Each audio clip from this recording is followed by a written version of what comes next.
Tal todos? Aquí Guillermo Fancelía en su canal dando más tutoriales para programación de la Atari. Habiendo ya pasado y habiendo hecho algunas vueltas con respecto a lo que son las operaciones lógicas, vamos a darle un uso específico a estas operaciones lógicas. Y lo que vamos a hacer es un concepto que se llama Sprites for Software. ¿Ya? Los sprites por software es simplemente agarrar la pantalla que él tiene y hacer una manipulación de ella para hacer como si hubiesen objetos independientes en los cuales se estén desplegando por la pantalla, pero en realidad lo que estamos haciendo es manipular la pantalla. Y lo vamos a hacer de la siguiente manera. Vamos a utilizar como primera metodología la operación lógica EOR. ¿Por qué? Por una razón bien simple. La gracia que tiene la función EOR es que si, por ejemplo, tenemos un valor y x, por ejemplo, con un 1 y un 1 resultado como resultado 0, si este resultado lo vuelvo a aplicar con el mismo valor 1, vuelve a ser 1. Entonces puede hacerse una ida y una vuelta. Entonces es el peor o lo excluyente, sirve muy bien para hacer operaciones en las cuales va y vuelven los bits haciendo la aplicación, esta operación lógica con el mismo valor. Entonces, ¿cómo lo vamos a hacer? De la siguiente manera. Vamos a diseñar un pequeño sprite, ¿ya? Que utiliza, como podemos ver acá, 12 columnas, ¿ya? 12 columnas por 16 filas, ¿ya? Y le vamos a poner colores según los bitmaps que nosotros queremos ponerle. O sea, ahí estoy colocando este color, por ejemplo. Estoy colocando este color acá, aquí, aquí, allá, para todos estos píxeles.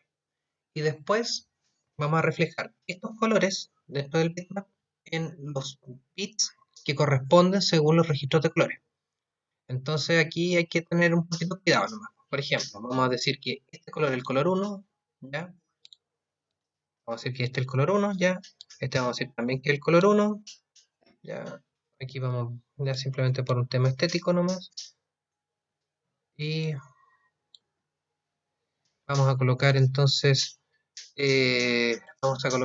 por ejemplo, todos con el mismo color, ¿ya? Para que no nos quede ya, nos quede parejito, ¿ya? Vamos a poner esto acá y vamos a poner esto. Vamos a decir que el color rojo es el color 1, ¿ya? Pongámoslo acá para recordatorio. Rojo es el 1. Después el naranjo decimos que es el color 2. Y el verde decimos que es el color 3. Y el fondo, que va a ser, lo vamos a poner con un color en negro, 4, ya. O 0, mejor dicho. Es más entendible así. Entonces, por ejemplo, este bit de acá corresponde al color 1. Entonces tenemos que representar ese color en forma binaria en el bitmap. Entonces, si se fijan, tenemos 8 bits, ¿ya? Como tenemos 4 colores que desplegar en este tema, entonces son 2 bits, 2 bits los que te dan las suficientes combinaciones para tener ese píxel con el color. Entonces, este color es rojo, si se fijan, esto de acá es equivalente a todo esto de acá. Entonces, si se fijan, el primer píxel que es de acá ocupa estos primeros 2 bits en 0, porque están en el color de fondo. Este de acá corresponde a estos bits, están en 0. Y este tercero, que es un color rojo, dijimos que es el 1, entonces ahí colocamos un 0, 1. El siguiente píxel es rojo, también el color 1, 0, 1. ¿Ya? Y así tenemos estos 4 píxeles. ¿Ya?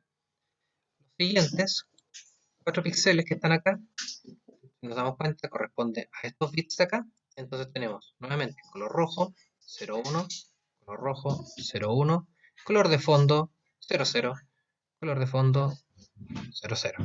Y así sucesivamente.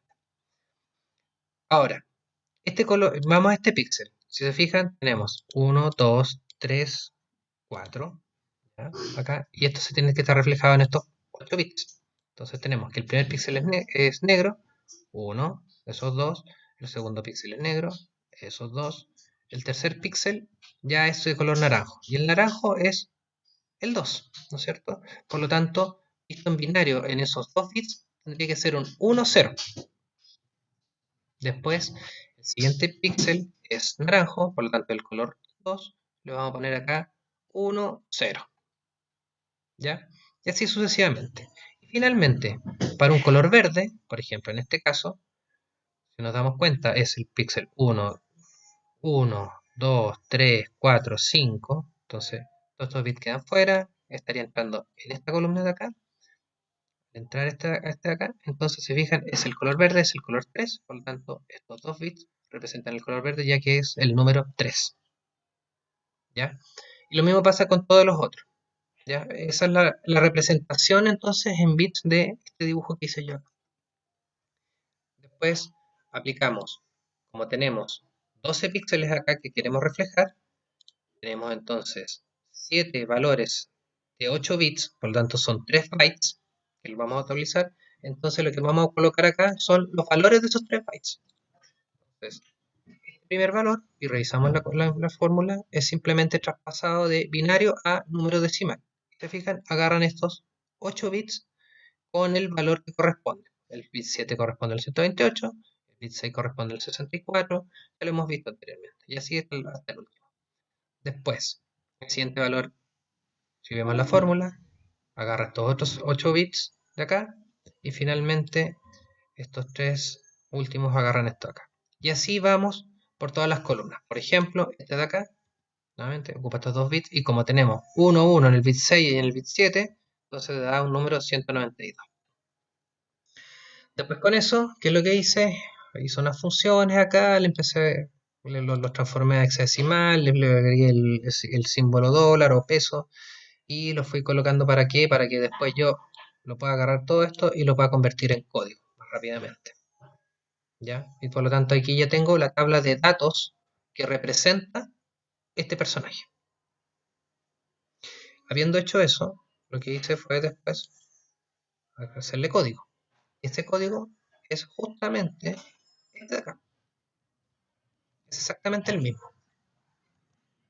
Esto, 05 50 00, 05 50 00, 15 54 0, 15 54 0, 0A a 00, 0A a 00. Entonces, todos estos valores que están acá corresponden en el fondo a los datos para este dibujito que tenemos acá. Ahora bien, ¿qué es lo que agregué? Lo agregué dentro de un procedimiento. ¿Para qué? Para calcular el largo más fácilmente. ¿Ya?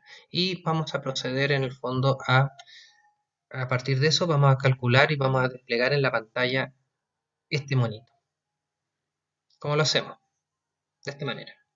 Primero, utilizamos las librerías de inclusión que nosotros habíamos hecho, ya los sysEquate, los sysmacros, ya. Tenemos una utilización de inicio, los 2000. Acá hay algunos trucos. La pantalla le puse el 8010, le voy a explicar después el por qué. ¿Por qué no el 8000 y no el 8000 y no el 8000 y puso el 8010? Y se los voy a explicar. Puse algunos parámetros, donde guardar algún puntero, donde poner una posición X, una posición X inicial, poner unos máximos para poner límites, para no pasarse los límites de la pantalla, y colocar el ancho del player, que en el fondo es los 3 bytes que representan esto. Esto de acá después, dado estos parámetros, lo que hice fue una lista de despliegue. ¿Ya? La lista de despliegue hay mucha literatura al respecto. Yo lo que hice fue poner 3 veces una instrucción de 8 líneas en blanco, después un modo anti-E con inicio de pantalla, ¿ya? El anti-E, el gráfico 15, que es de resolución de 160 por 192, ¿ya? Y lo estoy colocando, y estoy colocando como dirección de inicio de la pantalla que va a estar viendo delante para hacer la lista de despliegue, el screen que lo acabamos lo estamos poniendo acá. Después repite 101 veces el byte 0E, que es repetir 101 veces, que tenemos 101 líneas adicionales de modo anti-E, ¿ya? Y aquí volvemos a tener un 4E, igual que la vez anterior, pero con un screen más una cierta cantidad de bytes. Se preguntarán por qué lo hice de esta manera. Es por lo siguiente, ya les había dicho anteriormente que Antic, si bien tiene un DMA que te permite acceder a la memoria directamente y poder ejecutar sus propias instrucciones, lamentablemente tiene algunas limitaciones para leer la pantalla. Entre estas es que no puede sobrepasar la barrera de 4 kilos, de 4 kilobytes. Es decir, si yo tengo una pantalla, por ejemplo, esta pantalla cruza una zona de memoria que está en un banco de 4 kilos, no lo puede desplegar. Entonces, si se fijan, una pantalla, y aquí vamos a hacer los cálculos, una pantalla de 160 píxeles multiplicados por 192, ¿no es cierto? Tenemos un total de ¿cuántos píxeles? 30.720 píxeles. Y esto dividido por la cantidad de píxeles que tenemos por byte, que son 4, tenemos que son 7.680 bytes. 7.680 bytes que se utilizan para desplegar una pantalla en modo Antic-E. Eso claramente es mayor que 4 kilobytes. 4 kilobytes, recordemos, son 4.096 bytes. Entonces, ¿cómo resolvemos ese tema? Simplemente lo que hacemos es, hacemos un truco, ya decimos, ok, partamos de no, cuando pasamos la barrera de los 8000, por ejemplo, en el de la pantalla, creamos un nuevo llamado a la memoria para el Antic de manera que se resetee y por ende sobrepase la barrera de los 4 kilobytes. Y ahora les explico el por qué el 8010 en la dirección de la pantalla.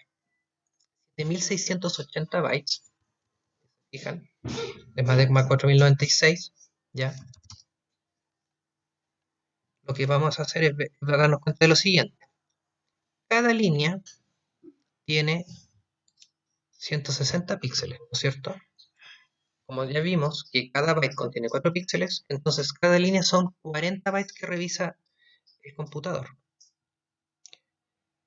Para no pasar los 4 kilos, tomemos el máximo divisor o el mayor número en el cual podemos dividirlo por 40 para que no pasen los valores. Entonces dividimos por 40 y eso nos da 102. ¿Ya? O sea, nosotros podemos hacer hasta 102 líneas en una lista de despliegue que se pueden desplegar sin necesidad de estar pasando la barrera de los 4096 bytes o 4 kilobytes. Pero 102 líneas multiplicadas por 40 equivalen a 4080 bytes, o sea, 16 bytes menos de los 4 kilos. ¿Ya? Y si se fijan, si le restamos los 4096, que nos da 16. ¿Ya? Pongámosle en negado, hay 16 bytes. Y esos 16 bytes, como pueden ver, en hexadecimal es 10. Y es por eso que colocamos la dirección del screen en 8010.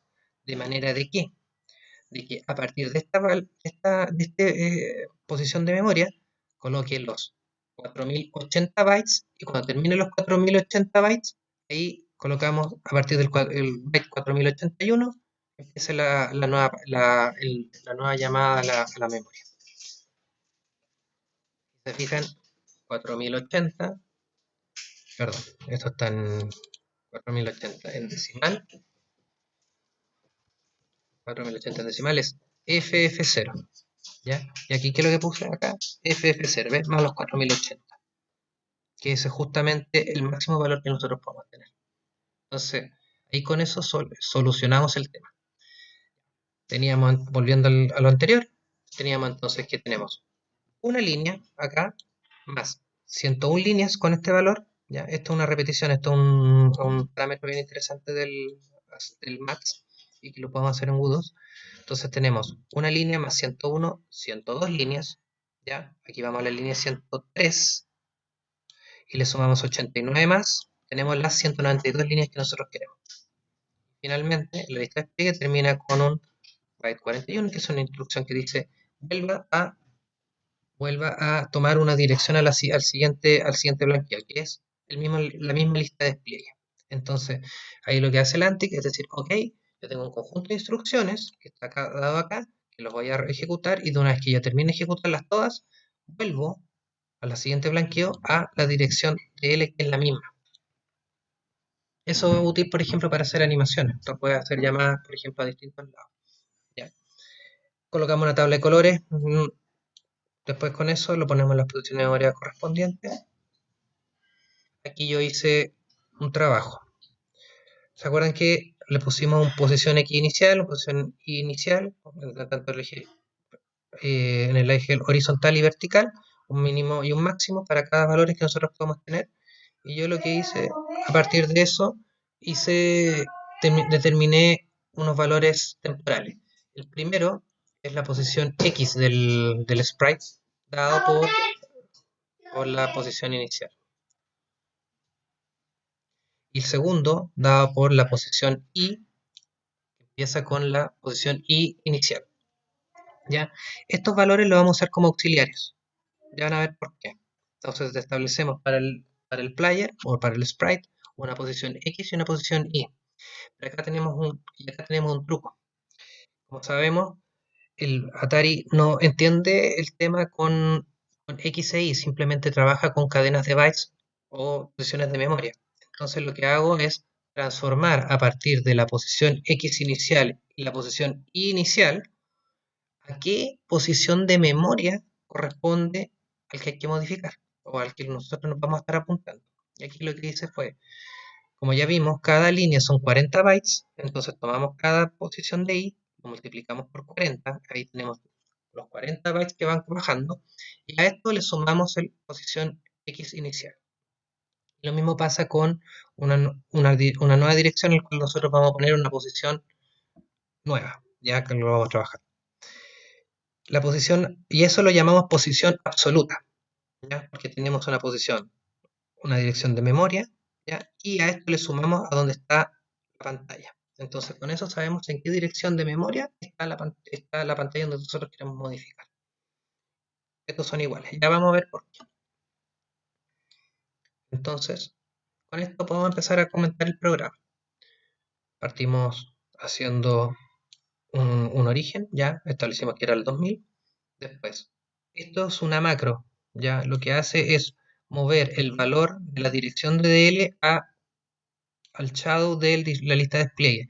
Recordemos que las listas de despliegue se colocan en posiciones de memoria por parte del Atari, y el sistema operativo nos permite utilizar las posiciones de memoria justamente para ver dónde podemos poner nuestra lista de despliegue. En este caso, nosotros tenemos esta. Ya nos valemos del sistema operativo. Y entonces ahí movemos tanto para la posición, para el byte menos significativo y para el byte más significativo, o sea, a la dirección 230 y a la dirección 231, guarda justamente en qué dirección está DL. ¿Ya? Después, lo que hago, esto es un tema simplemente de buena costumbre, muevo la posición absoluta que tiene actualmente a la posición nueva, es decir, ambos tienen la misma posición. Ahí con eso nos evitamos de que haya una desincronización en esas dos posiciones. Después hacemos un loop en la cual nosotros copiamos la tabla de colores, ¿ya? La tabla de colores que habíamos definido ahí a los colores, y con eso lo podemos cambiar los colores y ponerle los colores que nosotros queremos. ¿Ya? Después, yo lo que hago es, para simplemente efectos ilustrativos, lo que hago es colocarle a la pantalla valores random, ¿ya? Para ciertas zonas. Aquí antes lo había hecho para toda la pantalla, aquí lo que hice fue saltarme algunas nomás para dejar tanto arriba como abajo data al azar. Ya no quise usar un bitmap, no me quise calentar mucho la cabeza, esto es simplemente con fines ilustrativos. Lo que sí es importante es que se llena esto. Esto de acá, por si acaso, simplemente es una macro, que lo que hace que en caso de que lo mismo que un BN, ya, o sea, match, cuando no es igual o cuando es un número distinto a cero al aplicar el INX, hay veces puede pasar que está fuera de rango, entonces lo que hace ahí es un jump, y esto te lo arregla. Esto es una macro que tiene más. Entonces, habiendo preparado toda la pantalla, habiendo puesto los colores, habiéndolo llenado con valores al azar en el tema, lo primero que hacemos es colocar el player, ¿ya? Y vamos a ver qué es lo que hace el colocar el player. Lo primero que hace es tomar la posición absoluta y lo guarda en unos punteros. Los punteros están dados por una dirección en la página 0. ¿Por qué es importante que sea en la página 0? Porque lo vamos a usar una funcionalidad que es el indirecto indexado. ¿Ya? Tenemos guardado ahí, guardamos la posición absoluta a este puntero y empezamos con un registro y en 0 y un x en 0. Y acá empezamos a hacemos el truco.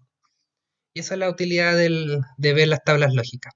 Agarramos el valor que está en la pantalla, le aplicamos un EOR a la tabla player, es decir, le sobreponemos encima lo que nosotros tenemos como datos, acá, estos datos que está en la tabla player, ¿ya? Y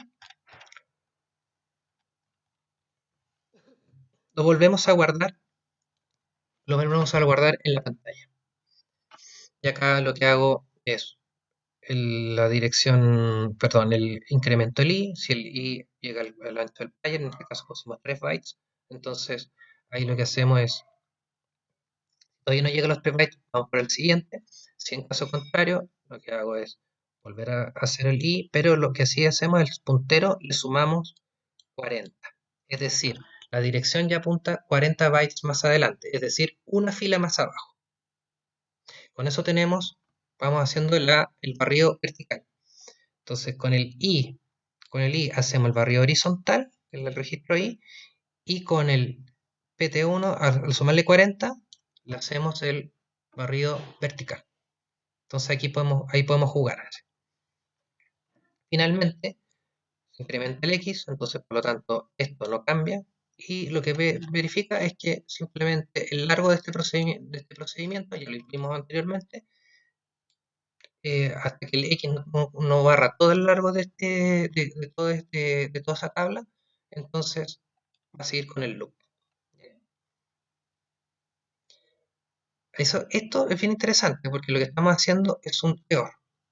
EOR, como pueden ver, lo que hace es trasladar los bits y los cambia a ceros o unos en función de los valores que se tienen. Ya lo habíamos visto en la tabla de verdad, ¿no es cierto? Perdón, aquí, en la tabla EOR. Entonces, si los dos son 1, salen los ceros, si uno de los dos es 1 es 1, y si los dos son 0 es 0. ¿Ya? Entonces, que lo que vimos también es que puede volver al mismo valor. ¿Cuál es la gracia? Si yo aplico una vez JCR Player, por ejemplo, ejecuto una vez esta rutina, coloca el player encima con la operación EOR. Pero si vuelvo a colocar la misma rutina en la misma posición, ¿qué es lo que va a pasar? Le vuelvo a aplicar el EOR con el mismo valor. Y como le aplico el EOR con el mismo valor, ¿qué es lo que se hace? Se restaura el valor original en la pantalla. Entonces, utilizando una sola rutina, yo puedo borrar el personaje, al mismo tiempo puedo poner el personaje en la pantalla. Esa es la gracia del EOR. Y lo vamos a ver. Y aquí lo vamos a ver justamente cómo lo hacemos. Primero lo despliega. Después, para no darnos tanta la lata, aquí está el loop del joystick. Aquí vemos cómo funciona. Lo que hago acá, me valgo de las posiciones temporales, las posiciones relativas tanto del Y como del X. Con eso yo evito que se salga el personaje de la pantalla. ¿Ya? Y aquí yo hago un truco aquí, que cuando, por ejemplo, si está, busco, por ejemplo, que no esté en la posición I, no esté en el mínimo. Si está en el mínimo, no sigue moviendo hacia arriba, y cuando sí se mueve hacia arriba, lo que hago es que la posición absoluta le sustrae a 40, o sea, le resta 40 y lo coloca a la nueva posición. Lo coloca a la nueva posición. Esto es súper importante. ¿Ya? Entonces, ¿por qué? Porque tenemos una posición absoluta y vamos a tener una nueva posición que va a ser 40 bytes más arriba, en caso de que lo mueva hacia arriba. Si lo muevo hacia abajo, lo que hacemos es sumarle 40. ¿Ya? Y al sumarle 40, lo ponemos en la nueva posición, y lo mismo pasa con la misma posición absoluta. Por lo tanto, tenemos la posición absoluta, que es la anterior, y tenemos la posición nueva, que es la anterior más 40. Después vemos si está a la izquierda, y aquí ya esto es más simple. Simplemente lo que hago es incrementar cuando es a la izquierda, ¿ya? A la izquierda, y en caso que llegue a FF, o sea, se da vuelta, lo que hago es decrementar el siguiente. Y en el caso de a la derecha, que es más simple todavía, lo que hago es incrementar la posición absoluta nueva. En caso de que llegue a cero de nuevo, por lo tanto, pasa a al siguiente valor, se incrementa la posición absoluta más 1. Entonces, si se fijan, aquí hacemos lo que estamos aplicando. Habíamos, acuérdense que lo pusimos en la pantalla ya originalmente. Por lo tanto, ¿qué es lo que hace al llamar el mismo coloca player? Borra el personaje. Después, la siguiente es reemplazamos la posición absoluta a la nueva. ¿Qué es lo que hacemos? Llamamos al player de nuevo. Lo dibujamos de nuevo. Entonces, si se fijan, usando la misma rutina, yo puedo ir y volver, borrar y volver a colocar el personaje en pantalla. Después, finalmente, tomamos el reloj y esperamos que pase unos 60 de segundo o un barrido de pantalla. Y cuando eso ocurre, vuelve al loop del joystick. Eso es todo. Entonces, vamos a ver cómo funciona. Software Sprite. Vamos a ponerle un compilado y vamos a verlo en pantalla. Vamos a cerrar esto para que no haya problema y vamos a ejecutar. Y aquí tenemos el resultado. Ya los colores no son los mismos que desplegué en el Excel, pero bueno, no es importante el tema. Lo que sí les muestro es que puse valores al azar arriba y abajo y acá está el personaje. Lo que voy a hacer es moverlo con el joystick. Muevo a la izquierda, se mueve a la izquierda. Muevo para arriba, muevo para abajo, muevo diagonal para un lado, lo muevo para el otro. Pero aquí viene lo interesante. ¿Qué pasa si lo ponemos en la posición en la pantalla? Si se fijan, se mezcla, ¿no es cierto?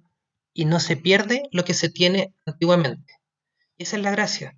El EOR lo que hace justamente es mezclar en el fondo los bytes, al aplicarlos dos veces vuelve al valor original. Es una gran ventaja esto, ¿por qué? Porque te permite hacer gráficos muy rápido, ¿ya? Hay muchos juegos que utilizan esta técnica. Un juego muy conocido, por ejemplo, el Donkey Kong. Donkey Kong, por ejemplo, utiliza esta misma técnica para dibujar al gorila, por ejemplo. Simplemente vuelve a llamar la misma rutina con los mismos datos y en la misma posición de pantalla y con eso se borra y después lo vuelve a desplegar con otro cuadro y así empieza a hacerle animación. ¿Ya? ¿Se fijan? Podemos mover a la izquierda, podemos mover a la derecha, no se mueve más porque yo le puse un límite y así tenemos los valores. Y para arriba también tiene un límite y para abajo también tiene un límite. Ahora, ¿tiene una desventaja este sistema? Sí, pero tiene una desventaja. ¿Por qué? Porque cuando tengo muchas cosas, datos, por ejemplo, aquí en basura, si se fijan, como que se camufla, ¿no es cierto? Entonces se pierde la traza donde está. Entonces, esto no es suficiente para hacer gráficos, por ejemplo, que tengan mucha elaboración o que tengan muchos temas en el cual nosotros queremos hacerlo. Esto es muy práctico, por ejemplo, este sistema para espacios vacíos, como por ejemplo esto. Un juego de naves, por ejemplo, que tiene muchas estrellas, que lo más tenga estrellitas, por ejemplo, el Gears, por ejemplo, utiliza también esta misma técnica. Lo único que hace, como la pantalla es prácticamente vacía, no tiene muchos píxeles en la pantalla, lo único que hace es simplemente desplegarlo, o sea, utilizar esta técnica. Y es sumamente rápida y es sumamente eficiente en ese sentido. ¿Ya? Pero sin embargo, como pueden ver acá, no es suficientemente buena para casos cuando se tiene mucho dato o mucha pantalla. Espero que les haya gustado este tutorial. Denle me gusta si lo quieren y si quieren pueden suscribirse para tener cualquier noticia de novedades que yo pueda tener. En el siguiente tutorial vamos a ver otra técnica, ¿ya? Que más que estar usando la función EOR, es utilizar otras funciones, ¿ya? En este caso el AND y el OR, para desplegarlo en pantalla. Es un poco más complejo, pero tiene una terminación más acabada. Ya tiene una terminación más acabada y eso nos permite a nosotros hacer un despliegue de software sprite más precisa. ¿Ya? Espero que estén muy bien y les haya gustado este video. Nos vemos.